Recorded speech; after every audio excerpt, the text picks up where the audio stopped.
For regular videos on ancient cultures and forgotten civilizations, please subscribe. Welcome to Trowelocity, a series in which we talk with specialists of various kinds who can shed light on ancient history. In this episode, we'll be speaking with molecular geneticist Ludovic Orlando, who is part of a team of specialists who've recently published a research study on the genetic history of the domesticated horse. This cutting-edge work changes our understanding not only of the spread of the domesticated horse through the world, but also the links between the horse and the spread of Indo-European languages and peoples. We're going to speak all about the significance of this discovery today. If you'd like to show your support for this topic, please press the like button and don't forget to subscribe to the channel for more content like this. Okay, let's talk genetic history.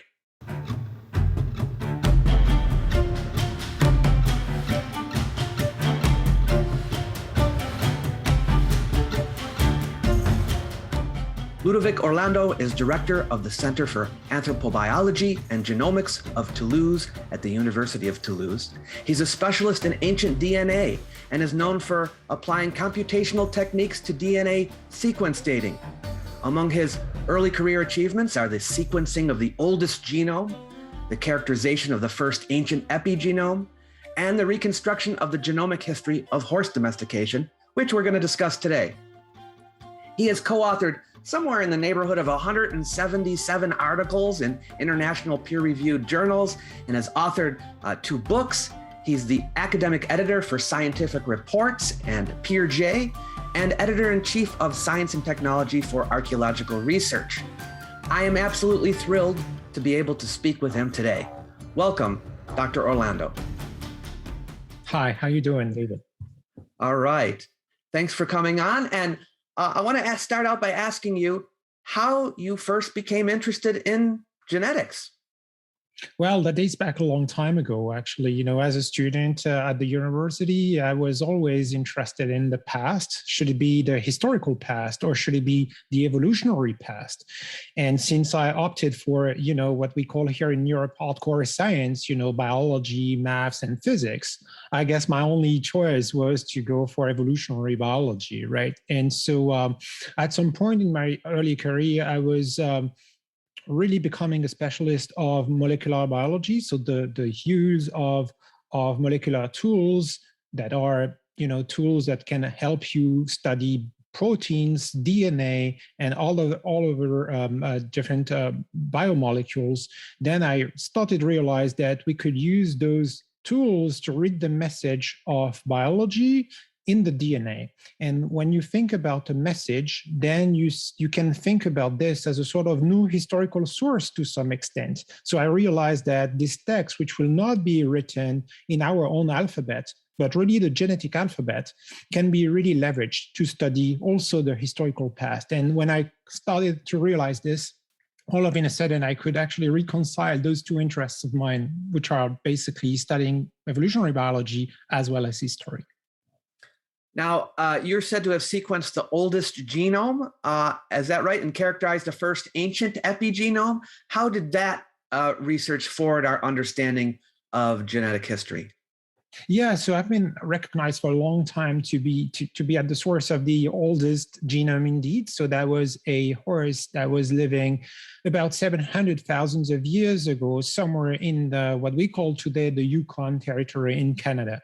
But this time record lasted up until 2021 February. I published that work in 2013, like almost 10 years ago. And there is a Swedish group though who just beat the record because they managed to go over the 1 million time range with a mammoth specimen.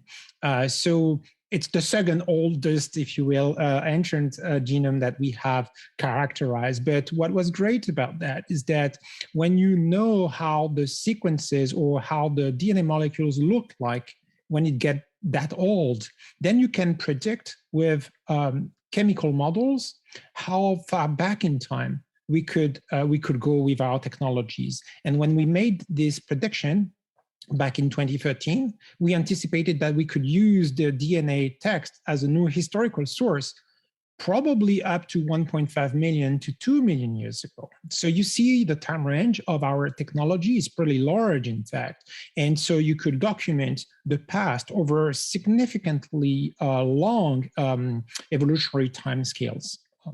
Wow, that is amazing. And it's also fantastic that there's this whole new realm that can be explored in trying to figure out what happened in the past. You know, we have archaeology, we've got historical documents, we have linguistics, but now genetic research, it can be value in this. How exactly can you use it to figure out things that happened in the past? Right. So, I mean, this is a fair question. I will try to be not technical here. So if you think about DNA as a text, you simply have to picture something like a very long text indeed of 4 letters, C, A, G, and T's. And for example, in your DNA, in my DNA, this is about 3 billions of such letters we have in each and every of our cells, you know. So that's indeed a very long text. Generally, I just got the pun with the Center for Anthropobiology and Genomics of Toulouse, CAGT. Exactly, you got it. Right? So exactly. I didn't get that before. Right, and that's why we put them in that order. And I was saying that in that order to always, you know, refer to our own lab. In fact, indeed. So those 4 letters, they are really informative. 4 billions of letters, as said, for a human. This is about the same for horses. It's about 2.6 billion. So long text. So if you know, I'm a French researcher, so we know a lot about Marcel Proust here, who was a writer during the 20th century. He is really popular for writing very long books. And if you put all together all the books that he wrote, you will have 10 millions of letters.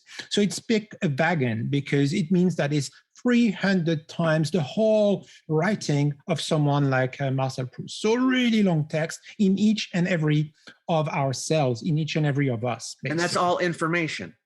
It's all information. Codes for some parts, they will code for, you know, the instructions that your cells are using for breathing. Some other instruction will make some of your cells look brighter or more colorful than others. And some instructions will not even be instructions. This will simply be like spaces between words, if you will. So you have to think about this as a gigantic sentence with words, syllables, and spaces. So now you have this text in you have this text in me. So we will compare where we differ. And where we differ tells us about something about why is it we don't look like the same. And also, the more differences you find between pairs of people, the longer they diverge genetically, simply because if they were really close relative, they will have a very closely related text. Whereas if they diverge a long time ago, if there are 2 genealogies split really a long time ago, then the text will have no chance to be the same anymore. So you can think about this text about telling you about what makes you different than myself, but also as a sort of molecular clock. It tells you when things split apart. And this is really this sort of principle that we leverage to really place back in time when important evolutionary shifts or events took place.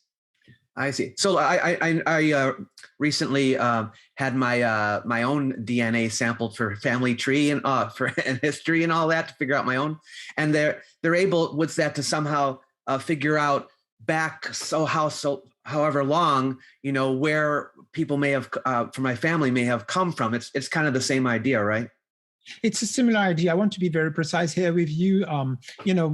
If you I would say myself so that I don't point fingers at anyone. So if you think about someone like myself, imagine I'm you and I've just done my DNA test, then of course they will tell me a lot about my past. But you have to realize that 1 generation ago, I had 2 ancestors, but 2 generations ago, so that were my parents, my mom and my dad. But they also have moms and dads. So 2 generations ago, now I have 4 ancestors, and so on and so forth. So it multiplies twofold at each and every additive generation in the past. So if you just do the same exercise, say 10 times or 20 times, you will realize that you had indeed millions of ancestors living something about 10 to 15 generations ago. So when it comes to tell you, where your ancestors were living at a given place on the planet a long time ago, probably it's everywhere, because there were so many, in fact, that they could have been really everywhere. But so what those companies tell you more is about, what are the main streams of ancestry that are represented in your genome today. So where we're living those ancestors that have most contributed to your genetic makeup. I see. All right. Now, in the October 2021 edition of Nature, a new study was published, which you were part of. It was titled "The Origins and Spread of Domestic Horses from the Western Eurasian Steppes." I'll leave a link below for people who want to take a look at it. So I want to ask you a little bit about this study. First of all, the team I noticed that worked on it, there's a huge list of names. Why so many people, and what is their range of expertise? Right. So, this is the first thing that people spot in general. Like, we were 162 co-authors indeed. So there are many reasons for this. When it comes to discuss more about this paper, you will realize that we have covered the whole of Eurasia, but not just today, but also in the past. So that means that the samples we had to collect were ranging from Portugal to the west. So that's the Atlantic shores, if you will, in Western Europe, to almost the Pacific shores in Eastern Siberia. So we had thousands of kilometers to cover.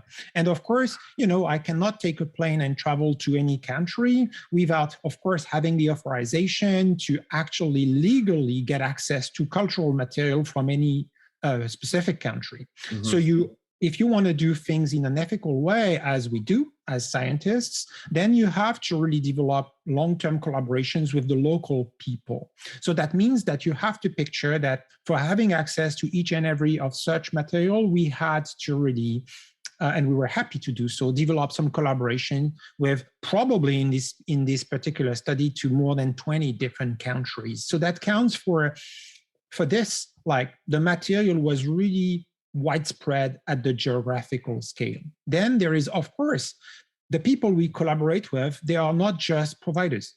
It's not like you go shopping and you buy some samples. You actually embark on a collaborative framework in which some people will tell you a lot about the archaeological context in which they found the remains in the first place. It's not exactly the same thing for me as a geneticist if a sample come from a settlement or if a sample come from a hunting site, for example. It doesn't carry the same information, So of course there is all this expertise that the archaeologists have provided, which help us interpret the genetic patterns that we then identified. So that speaks for about a third of the co-authors. And then, the first third will be geneticists and evolutionary biologists, the second third will be archaeologists, if you will, and the last third would be people such as linguistics. So linguists, so people like really experts of the past languages that people have spoken. And the reason for this is that horses at some point in history became really dramatically important for human patterns of migration. And as people moved together with their horses, of course, they carried with them all what made them humans, that is their genes, their biology, their diseases, but on top of that, their languages. So it came to a point in history where we moved together with horses, and that resulted in the expansion of different languages. So we had to also scrutinize the sort of phylogenetic relationships between languages. I mean by that there, which is closest to which, to sort of see when is it that it started matching the distribution of human and horse movements. Mm-hmm. All right. So it's almost like a calibration when you use archaeology and linguistics to along with this to kind of make sure everything is matches up in time, I guess. Exactly. Yeah, that's a very efficient way to say this. Yeah. Mm-hmm. What was your what was your contribution to the study? Did you head it, or were you just one of the team? No. I mean, I led that study. It took about, almost 10 years of my life, really.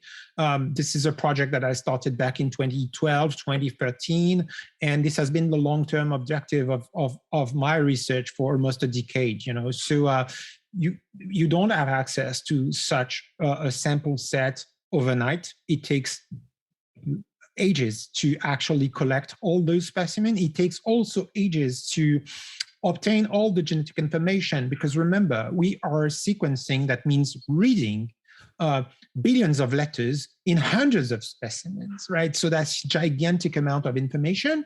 And it's not like it always works.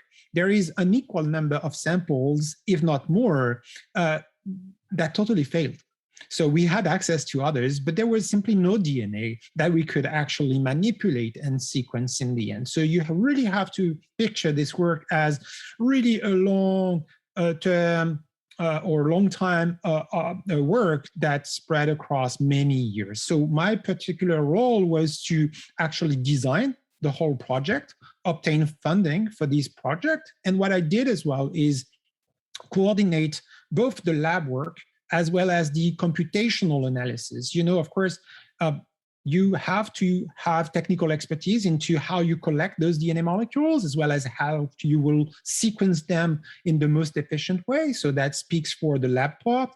And for the computational analysis, because you have billions of letters for hundreds of specimens, it's clearly you can't do the text comparison manually, or not even visually. You have to really develop some mathematical and informatic tools, in fact, to do that in a statistically meaningful manner.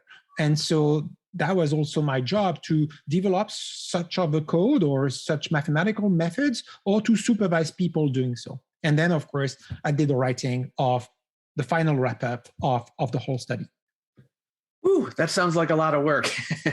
It was indeed, exactly. All right, let's get into the content. So genetically speaking, what is the difference between the world's first domesticated horses and the domesticated horses that we have today? Where did each originate and when? Right. So I have to be very precise here, because on the way in this project, when we started discovering things, we had one massive surprise to start with. So archaeologists, or most of the archaeologists, not all, would have agreed that the very first domestication process in human history was in Central Asia 5.5 thousands of years ago. And this is a culture that we call the Botai culture then. So today we will call this territory of the world the Kazakhstan. So this is in Central Asia. But back then it was not called Kazakhstan, obviously. Those people, they were living in settlements, sort of small villages, if you want.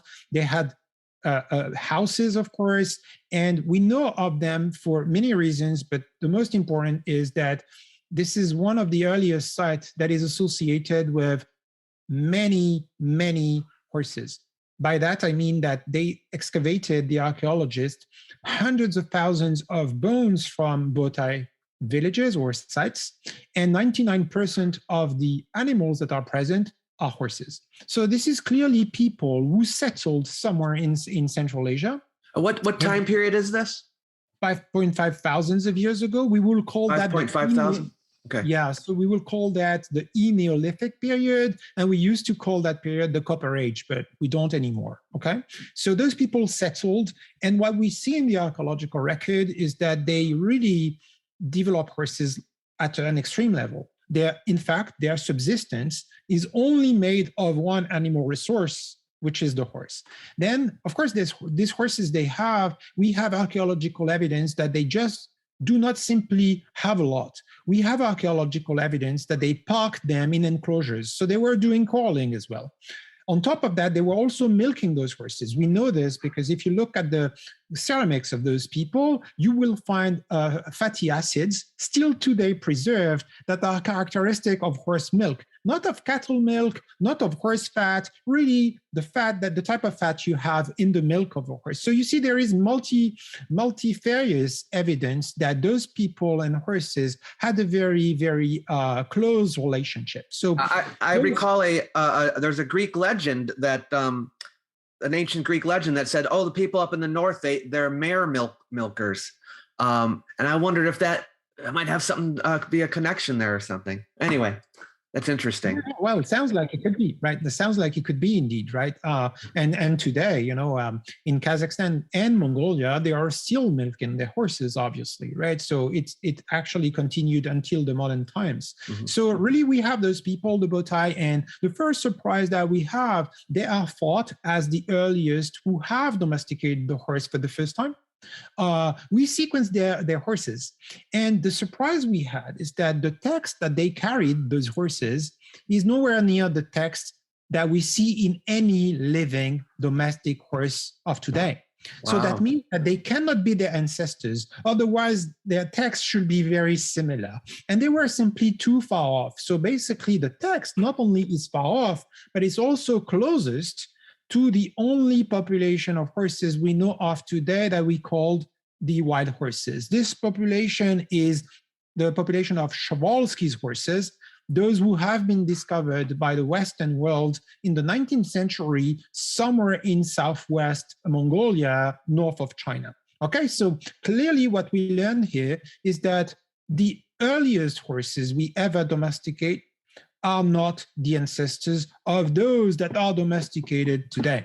So that tells you something very important, is that we can't think of the horse domestication process as a single process. There must have been a second one somewhere else, which was different genetically than the first one, and from which all the descending diversity, including up until today, emerged from. And so part of the work that we've been doing over the years is trying to locate this second domestication source, where it was, when it started spread, and why it was so that the first one was not just good enough, that we had to do it somehow for a second time, okay?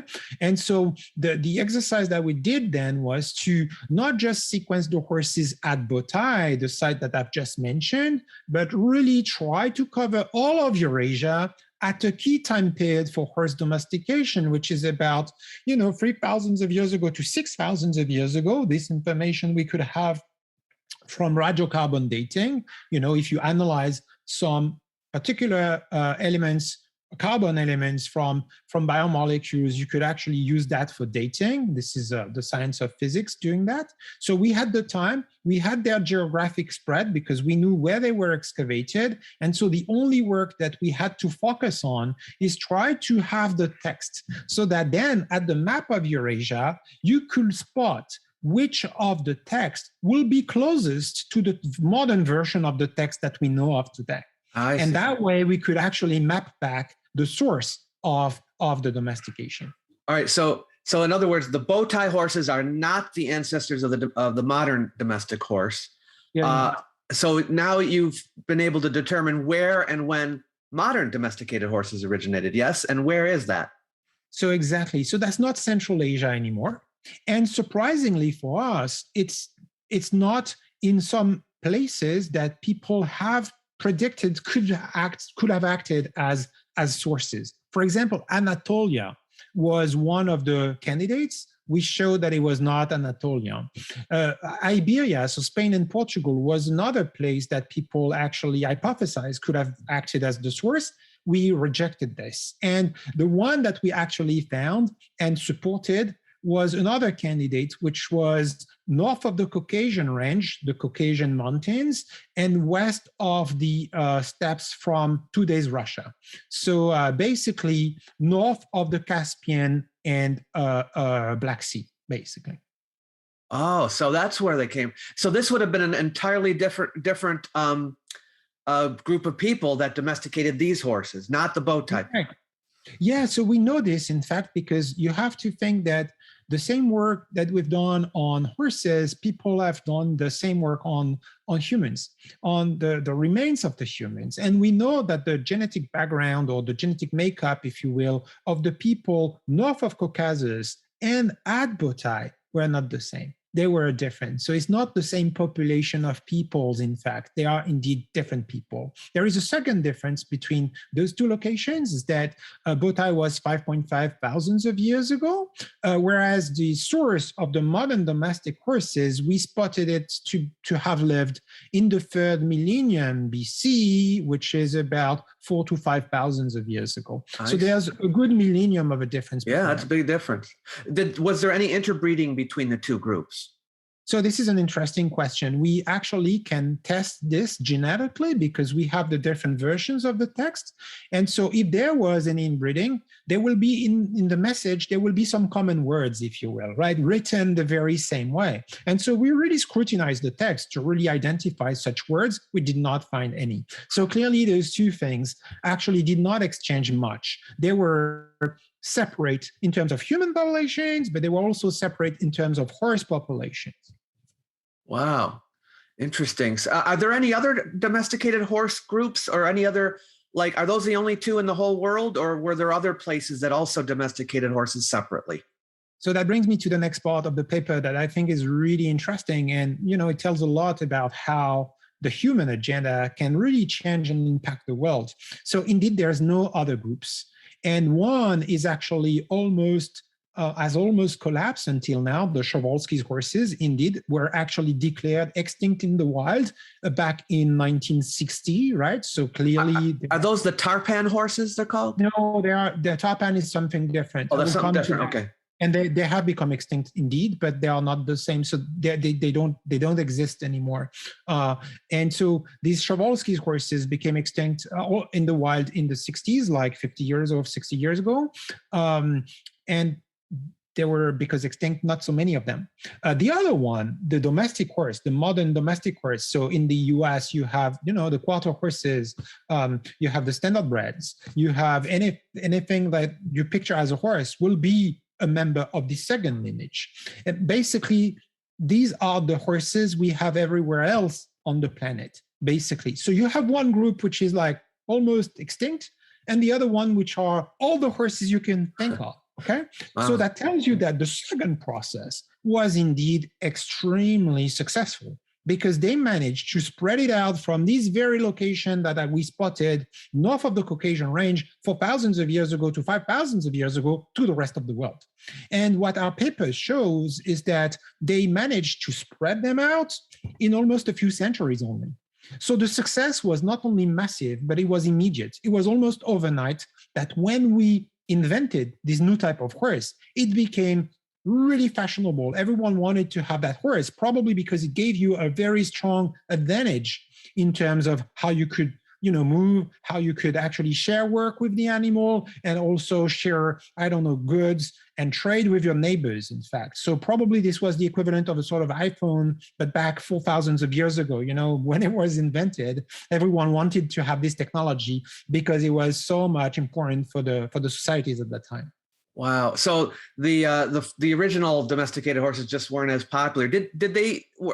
Have you been able to figure out how far they spread, the original ones, or did they not go very far? So the original ones, which ones? You mean the bow tie horses? Yeah. So the bow tie horses. So from the first domestication event, those process. So those ones, they will only collapse through time. Okay, but they were ranging from west of Kazakhstan, so the eastern shores of the Caspian Sea, as far east as the Altai Mountains, which will be northwest of Mongolia, if you will. So they stretch over a couple of thousands of kilometers. And how far south? And how far south will be probably south of Kazakhstan as well. Okay, so this is a territory that will be, the steppes from Central Asia, truly. Probably because they were adapted to this particular ecosystem, right? They could not spread too much farther north or farther south because they wouldn't have probably the right ecological niche for what they needed as a horse. I see. Now, as far as connecting material culture to the horses and to the movement of the horses, I guess this is where the archaeologists come in. How were you able to do that? Like, are there certain things that have been found in archaeology that can be associated with each horse group? Absolutely. So, sometimes we bury ourselves with horses, and so the horse material, the biological material, is also is a source for geneticists, but also for people studying morphology. For example, you can measure how big they were, how probably what is it they were eating as well, because it leaves some traces on the teeth. But what you can also do is sometimes find some equestrian equipment. For example, saddles, for example, that will come a lot later, of course, stirrups, or it could be anything else. In that particular case, what was striking is that the spread of the second domestication source that created the modern horse, if you will, is temporally associated, especially in Asia, with the spread of chariots. And what we call chariots is really vehicles that consist of wheels that are quite large, probably a meter large, if you will, and they are with spokes. So it's not solid wheels that only cattle can actually pull, but they are spoked wheel, much lighter, and that makes the vehicle run faster. So clearly, at the same time as we invent the engine, which are the horses, we also invent the vehicle that they could actually carry with them, right? Which are the chariots. And these are the modern domesticated horse family that has the chariot, not the bow tie. Okay. No, only them. And so if, for example, you think about modern time Kazakhstan, 5.5 thousands of years ago, you will only have these ancestors of Przewalski's, the first domestication process, those horses related to the first domestication process. These were just free-range Roman, and then they were actually captured and culled by the people. And sometimes later, 1,000 years later, say 4 to 4.5 thousands of years ago, there's another type of horse that kicks in. And this second type of horse that kicks in probably spreads together with the chariots. About 4,000 of years ago to about 3.7 thousands of years ago, in 3 centuries, this is the time when we see horses spread together with the chariots. So clearly the second wave of expansion not only comes with a second source, but actually had a much larger geographical impact, if you will. They started spreading across Eurasia. And what we see in Asia, we see also towards the west, towards Europe, in which some chariots also develop together with the spread of the horse. Not necessarily, you shouldn't think about this process as only a one-to-one relationship, which is necessarily for horses to have spread, you would have to have got chariots. It's actually a bit more complicated than this, because you can also do horseback riding. And probably, in the very earliest phases of the expansion, they were only doing back riding. But then very close after this, they were actually spreading together with the chariots. I see. Wow.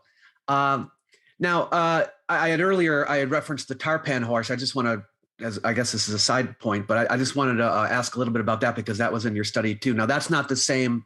The Tarpan horse is not the same. It doesn't come from that original bow tie horse family. Is it a? No. So this is where it's interesting. So we keep on focusing on those 2 lineages from the beginning of our conversation, and this is very fair because we only have 2 such lineages living up until today, right? But one of our discoveries is that 4 to 5 thousands of years ago, there were many more lineages. It was simply more complex than just 2. We had actually different lineages. For example, in Anatolia, there was a 3rd one. In Siberia, there was a 4th one. In Spain and Portugal, there was a 5th one. And there was another version in Western Europe in general that comes with an additional one. So in terms of horse lineages, back 4 to 5 thousands of years ago, the world was a lot more colorful, if you will. Mm-hmm. And what happens is that after the second domestication process, this modern domestic lineage spreads and replaces every single other lineage at the end of the day. And for resulting in this massive lineage being present everywhere today, except for the Przewalski's horse lineage, which actually collapsed to the territory that I mentioned just earlier, okay? But the Tarpan is a mysterious horse that was actually living up until the 19th century. People have actually drone pictures of the tarpan, so we have a fairly good idea of how it looked like.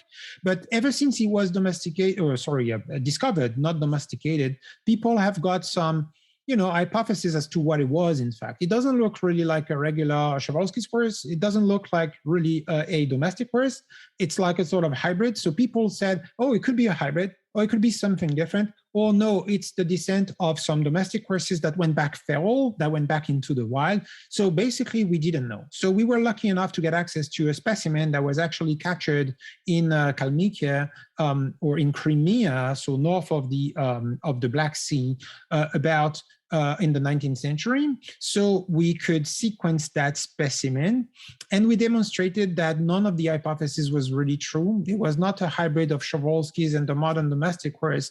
It was, in fact, a hybrid of the modern domestic horse as well as the wild Western European lineage that has become extinct since. So it's a sort of mixture of two things, only one of which still exists until today. Wow. Very interesting. Now, let's bring in the linguistic material here. So how can you connect this whole history of the horse with language?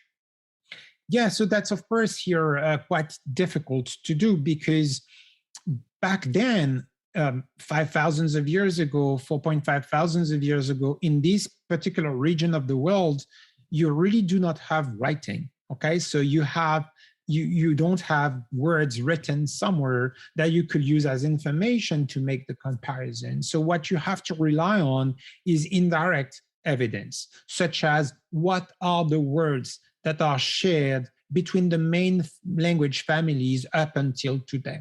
And if you do this exercise, and this is not us doing this, it's of course the linguists in our study, but also many linguists have done this exercise for over a century now. What they discovered is that there is a list of common words for Indo-European and Indo-Iranian languages. Those families together, they actually represent about 70% of all the languages that are spoken on the planet today. So really the most common language families. And amongst the words that are shared in those family groups, surprisingly, you have words that refer to horses directly or indirectly, such as, for example, something about the spoke wheels, something about the chariots or the horse equipment, and even to some extent about the different flavors of horses, the different colors of horses. And so some of the hypotheses has always been that because the horse seems to be part of this core group of words that are common to all those families, it must mean that they knew the horses, their ancestors, because they had the words to actually qualify them. And so probably they were key horses, key animals for them and their organization. So one of the narrative was that the horses were key elements of those societies, probably somewhere around 4,000 to 6,000 of years ago, probably in the steppes, because steppes are regions that are where horses are native from. And then probably because they had the horses, they had a sort of advantage to over the neighbors to sort of migrate into new territories, right? So we pictured those people as nomads from the steppes who had domesticated the horse and who used the horse as part of their expansion. And it happens that back in 2015, there are two groups doing the same kind of work as we've done on the horses that have found on human specimens that indeed there was a massive migration of people from the steppes somewhere around, say, 5,000 of years ago, both to the east in Asia, reaching the Altai, and both to the west towards Europe, reaching, for example, the Germany at that time. And when those people expanded both ways, what we know is that they had mixed, so they had kids with the locals. Mm-hmm. And we know that because if you look at the texts, the genetic text of the people before and after, it has changed. The text has actually more words, more versions of the text that will come from the steppes than it used to have. So we know that not only they came, but they settled and they mixed together with the locals. And so one of the obvious hypotheses was to think, okay, same people going both directions and having a massive influence on the local populations, probably we should picture them as horse riders coming in and actually migrating into new territories. And so what our work did was sort of both rejecting and accepting this hypothesis. So we accepted this hypothesis towards Asia, where we could show, in fact, that the spread was related to the expansion of those people into Asia at about 4,000 of years ago, together with their languages, together with chariots. But so towards the east, that was a correct model. But when it comes to the west, to the expansion towards Europe, we rejected the fact that they could have been horse people, because if you look at the text that the horses of those people who expanded had 4.7 thousands of years ago, it's a totally different text than the text we see expanding 700 years later, 4,000 of years ago. So clearly, the first expansion of those peoples towards Europe was not driven by horses, but probably by another factor. And the other factor could well have been that they were nomads, true, but they were actually managing cattle more than horses. And so we should picture them not as horse riders, but as people having cattle and using cattle to actually pull not chariots, but wagons, which are vehicles that are a lot heavier, a lot less light, and that could not spread at the same speed, if you will. I see. So what's changed about this is that where previously they thought they came with their horses into Europe, you're saying they came with their cattle into Europe, and then the horses came later? Exactly. But towards the south and east, the horses do appear to have gone with the people. Exactly. So you see the same expansion of probably, I don't know, languages or people in two different regions. It's not the same mechanism, in fact. Mm-hmm. Probably because of cultural / geographical constraints that are not the same. In fact, you could expand pretty fast in the steppes with a chariot. Maybe it's a lot more difficult to do so when it comes to cross big mountains, such as, the Caucasian range, or such as, I don't know, for example, the Alps or the Carpathian Basin, for example. I see. Okay. Now, I wanted to ask you a little bit about the arrival of horses, domesticated horses into India, because there have been attempts recently to try to push the date of the arrival of the horse back in India. I don't know if you've heard about Sonali and how they claim to have found chariots there from about 2000 BCE. But from your genetic study, what would be the earliest possible date that horses arrived there? Right. So what we see is that, you remember, this genetic source of the modern domestic horse, we know that it started to expand outside of the original region about 4,000 to 4.2 thousand years ago. Okay. So, and outside is, in our data set, Anatolia, west of Anatolia, as well as west of Kazakhstan. Okay. So we literally have no points in India at all in the study. So I cannot be conclusive about India. I see. Uh-huh. But it will be very surprising to find them earlier than 4,000 of years ago, because in our data set, which is around the source region, we don't see them outside before 4 to 4.2 thousands of years ago, right? And I don't see them spread go directly to India, basically, right? But it could be technically that 4,000 of years ago, as we see them in Western Kazakhstan and Western Anatolia, that they may have reached already India. That would be quite a early date from my expectation, but it's technically possible, and I can't be conclusive simply for the lack of samples in this time period. But of course, that would be a very interesting project to follow up on, which is like to characterize even the Harappan horse types that they had. Basically. Yeah. Do you plan on continuing research then on this subject, or are you going to move on to something else? Oh, you're No, gonna. no, absolutely. I'm all into horses. I mean, there's tons of things to do, of course. Now we discovered the source. We are really interested in spotting the real pattern of expansion, both in space at a finer geographical scale, but also at a finer temporal scale, to see whether it was indeed a uniform wave or whether or not there were slight differences between regions and time periods. But also we are really interested into tracking the development of the modern horse. You know, it was 4,000 years ago. There's a lot of time there to actually create a diversity of horses in terms of different breeds and so forth.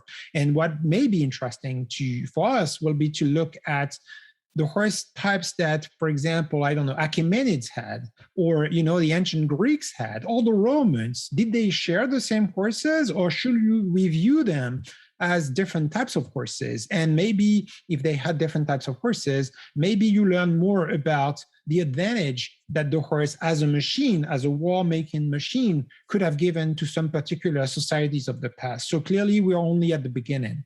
Yeah, yeah. Wow, this is a fascinating subject. And I'm looking forward to seeing more on it. Where can people find you if they want to learn more about your work? And do you have a social media presence or anything like that? Yeah, so there are two ways, I guess, to find me. Of course, we have a website. So our site our lab is called CAGT, as I've told you. So if you Google CAGT cross with my name, Orlando, you will come to the website we have, which updates the world, I guess, about our discoveries. There is another way. I'm on Twitter, and I'm Ludovic L. Orlando on Twitter. So don't hesitate to poke me on Twitter. Okay, great. Thank you. All right. Well, I appreciate you coming on today and telling us all about this. It's fascinating. I love how genetics is now helping us to piece together the past in a much more precise way. So it's all very fantastic. Thanks again for coming. Thanks for your time and interest in our work. You might like my little e-booklet, Why Ancient History Matters.